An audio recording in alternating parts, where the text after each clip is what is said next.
Paper leak ತಡೆ ಮಸೂದೆಗೆ ಲೋಕಸಭೆ ಅಸ್ತು ಅಂತ ಹೇಳಿದೆಯಂತೆ. ಸಾರ್ವಜನಿಕ ಪರೀಕ್ಷಾ ಅಕ್ರಮ ತಡೆ ತಿದ್ದುಪಡಿಗೆ ಮಸೂದೆಯನ್ನ ಮಂಡನೆ ಮಾಡಲಾಗಿದೆ. ಭಾರಿ ಕೋಲಾಹಲದ ಮಧ್ಯೆ ಕೂಡ ಮಸೂದೆಯನ್ನ ಪಾಸ್ ಮಾಡಲಾಗಿದೆ. ಪೇಪರ್ ಲೀಕ್ ತಡೆ ಮಸೂದೆಗೆ ಲೋಕಸಭೆ ಅಸ್ತು.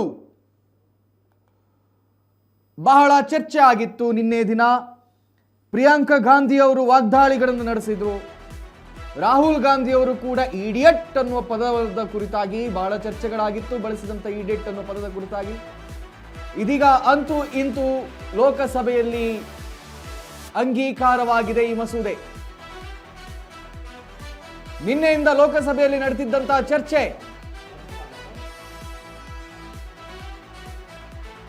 ಚರ್ಚೆ ಬಳಿಕ ಮಸೂದೆ ಮತಕ್ಕೆ ಹಾಕಿದ್ದಾರೆ ಸ್ಪೀಕರ್ ಓಂ ಬಿರ್ಲಾ ಅವರು.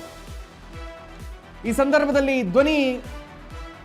ಧ್ವನಿ ಮತದ ಮೂಲಕ ಲೋಕಸಭೆಯಲ್ಲಿ ಅಂಗೀಕಾರವನ್ನು ಮಾಡಲಾಗಿದೆ. ಸರ್ಕಾರದ ನಡೆ ವಿರುದ್ಧ ಸಭಾತ್ಯಾಗ ಮಾಡಿದಾರಂತೆ ವಿಪಕ್ಷಗಳು. ಪ್ರಶ್ನಾ ಪತ್ರಿಕೆ ಲೀಕ್ ಮಾಡಿದರೆ 10 ವರ್ಷ ಜೈಲಾಗುತ್ತೆ ಇನ್ನು ಮುಂದೆ,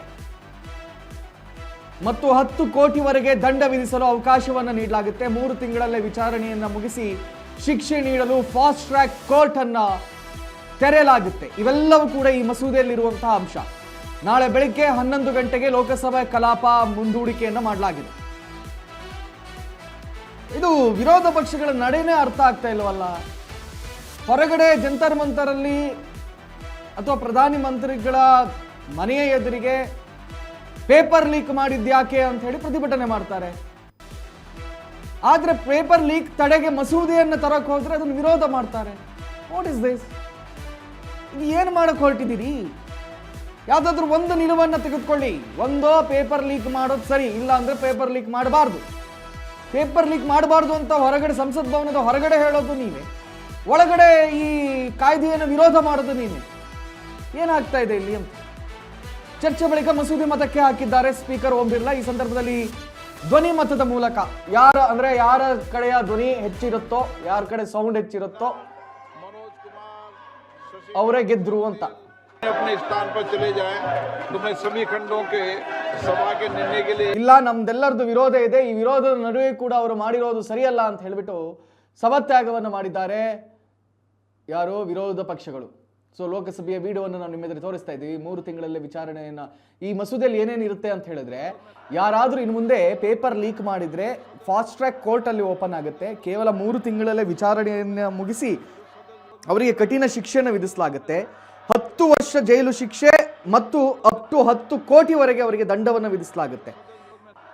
ಸೊ ಇನ್ನು ಮುಂದೆ ಯಾರು ಕೂಡ ಪೇಪರ್ ಲೀಕ್ ಮಾಡಬಾರ್ದು ಅಂತ ಹೇಳಿ ಈ ಕಾಯ್ದೆಯನ್ನು ತರೋಕೆ ಹೊರಟಿರುವಂಥದ್ದು. ಇದಕ್ಕೆ ವಿರೋಧ ಪಕ್ಷಗಳು ಭಾರೀ ವಿರೋಧವನ್ನು ವ್ಯಕ್ತಪಡಿಸಿ ನಮ್ಮ ವಿರೋಧದ ನಡುವೆಯೂ ನೀವು ಇದನ್ನು ಮಂಡಿಸಿದ್ರಿ ಅಲ್ಲ, ಹಾಗಾಗಿ ಕಲಾಪ ಮುಂದುವರಿಬಾರ್ದು ಅಂತ ಹೇಳಿ ಸಭಾತ್ಯಾಗವನ್ನ ಮಾಡಿ ಎಲ್ಲರೂ ಹೊರಗಡೆ ಹೋಗಿದ್ದಾರೆ. ಈ ವಿಚಾರದ ಕುರಿತಾಗಿ ಹೆಚ್ಚಿನ ಮಾಹಿತಿಯನ್ನು ನೀಡೋದಕ್ಕೆ ನಮ್ಮ ಪ್ರತಿನಿಧಿ ಜಾಯಲ್ ನನ್ನ ಜೊತೆ ನೇರ ಸಂಪರ್ಕದಲ್ಲಿದ್ದಾರೆ. ಜಾಯಲ್, ಏನೇನು ಅಪ್ಡೇಟ್ಸ್ಗಳು ದೆಹಲಿಯಿಂದ ಲಭ್ಯವಾಗ್ತಾ ಇದೆ, ಮತ್ತೆ ಸಭಾತ್ಯಾಗವನ್ನು ಇವರೆಲ್ಲ ಮಾಡಿದ್ದಾರಂತೆ, ಯಾಕೆ ಅಷ್ಟೊಂದು ವಿರೋಧ? ಈಗ ನೋಡಿ, ಜಂತರ್ ಮಂತರ್ ಆಗಿರಲಿ ಅಥವಾ ಪ್ರಧಾನಮಂತ್ರಿಗಳ ಮನೆ ಎದುರಿಗಾಗಿರಲಿ ಇದೇ ವಿರೋಧ ಪಕ್ಷದವರು ಪೇಪರ್ ಲೀಕ್ ವಿರೋಧವನ್ನ ಕಟ್ಕೊಂಡು ಪೇಪರ್ ಲೀಕ್ ಅನ್ನು ವಿರೋಧಿಸಿ ಪ್ರತಿಭಟನೆಯನ್ನು ಮಾಡಿದ್ರು. ಆದ್ರೆ ಇದೀಗ ಪೇಪರ್ ಲೀಕ್ ವಿರೋಧದ ಮಸೂದೆಯನ್ನ ಮಂಡನೆ ಮಾಡೋಕೆ ಬಂದ್ರೆ ಅದು ಸಭಾತ್ಯಾಗ ಮಾಡ್ತಾ ಇದ್ದಾರೆ. ಇದೇನು ದ್ವಂದ್ವ ನಿಲುವಲ್ಲಿದೆಯಾ, ಯಾವ ರೀತಿ ಅಂತ? ಎಸ್ ಕಾರ್ತಿಕ್, ಸಾರ್ವಜನಿಕ ಪರೀಕ್ಷೆಗಳ ತಿದ್ದುಪಡಿ ಕಾಯ್ದೆ ಇವತ್ತು ಅಂಗೀಕಾರಗೊಂಡಿದೆ. ಧ್ವನಿ ಮತದ ಮೂಲಕ ಈ ಒಂದು ಮಸೂದೆಯನ್ನು ಇವತ್ತು ಅಂಗೀಕರಿಸಲಾಗಿದೆ.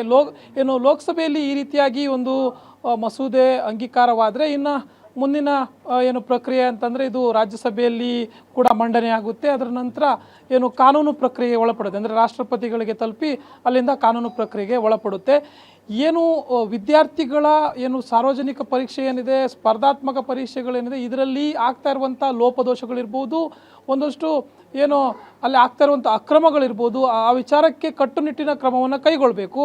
ಹೀಗಾಗಿ ಈ ಒಂದು ಕಟ್ಟುನಿಟ್ಟಿನ ಕ್ರಮದ ಮೂಲಕ ಯಾವುದೇ ರೀತಿಯಾದಂಥ ತಪ್ಪು ಕೃತ್ಯ ಎಸಗದ ರೀತಿಯಲ್ಲಿ, ಹಾಗೆಯೇ ವಿದ್ಯಾರ್ಥಿಗಳಿಗೆ ಯಾವುದೇ ರೀತಿಯಲ್ಲಿ ತೊಂದರೆ ಆಗದ ರೀತಿಯಲ್ಲಿ ಈ ಒಂದು ಕ್ರಮವನ್ನು ಕೈಗೊಳ್ತಾ ಇರುವಂಥದ್ದು.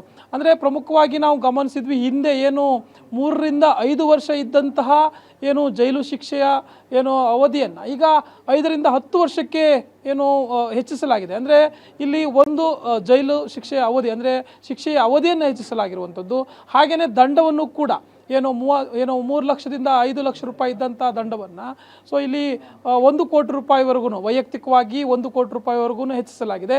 ಯಾವುದಾದ್ರೂ ವಿದ್ಯಾಸಂಸ್ಥೆಗಳು ಈ ರೀತಿಯಾಗಿ ಕೃತ್ಯವನ್ನು ಎಸಗಿದರೆ ಅಲ್ಲಿ 10 ಕೋಟಿವರೆಗೂ ಕೂಡ ದಂಡ ವಿಧಿಸುವಂತಹ ಒಂದು ಮಸೂದೆ ಕಟ್ಟುನಿಟ್ಟಿನ ಕಾಯ್ದೆಯನ್ನು ಅಂಗೀಕರಿಸಲಾಗಿದೆ. ಆದರೆ ಇಲ್ಲಿ ವಿರೋಧ ಪಕ್ಷಗಳ ಒಂದು ತೀವ್ರವಾದಂಥ ಗಲಾಟೆ ಕೂಡ ಇದು ಸದನದಲ್ಲಿ ಎದ್ದು ಕಂಡಿತ್ತು. ಈ ನಿಟ್ಟಿನಲ್ಲಿ ಧ್ವನಿಮತದ ಮೂಲಕ ಅಂತಿಮವಾಗಿ ಈ ಒಂದು ಮಸೂದೆಯನ್ನು ಅಂಗೀಕರಿಸಿದ್ರು ಕೂಡ ಈ ಒಂದು ಲೋಕಸಭೆಯಲ್ಲಿ ವಿಪಕ್ಷಗಳು ದೊಡ್ಡ ಮಟ್ಟದಲ್ಲಿ ಪ್ರತಿರೋಧವನ್ನು ತೋರಿಸಿದ್ವು, ಒಂದಷ್ಟು ಗಲಾಟೆಯನ್ನು ಮಾಡಿದರು, ಬಳಿಕ ಒಂದು ಸಭಾತ್ಯಾಗವನ್ನು ಕೂಡ ಮಾಡಿದರು.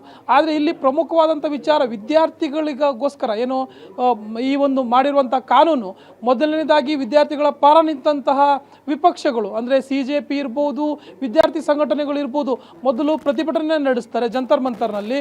ಆದರೆ ಇದೀಗ ಈ ಒಂದು ಅದ್ಭುತವಾದಂಥ ಒಂದು ಕಾಯ್ದೆ ವಿದ್ಯಾರ್ಥಿಗಳಿಗೋಸ್ಕರ ಅಂದರೆ ಅವ್ರಿಗೋಸ್ಕರ ಮಾಡ್ತಾ ಇರುವಂಥ ಈ ಒಂದು ಮಸೂದೆ ಏನಿದೆ ಇದರ ಅಂಗೀಕಾರ ಆಗುವಂಥ ಸಂದರ್ಭದಲ್ಲಿ ಇವರು ಈ ರೀತಿಯಾಗಿ ಮಾಡ್ತಾ ಇರುವಂಥದ್ದು ಒಂದು ರೀತಿಯಲ್ಲಿ ದ್ವಂದ್ವ ನೀತಿ ಅಂತಲೇ ಹೇಳ್ಬೋದು. ಹೀಗಾಗಿ ಎಲ್ಲೋ ಒಂದು ಕಡೆ ವಿಪಕ್ಷಗಳ ನೀತಿ ಅಥವಾ ವಿಪಕ್ಷಗಳ ಧೋರಣೆಯನ್ನು ಕೂಡ ನಾವು ಪ್ರಶ್ನಿಸಬೇಕಾಗುತ್ತೆ. ಕಾರ್ತಿಕ್.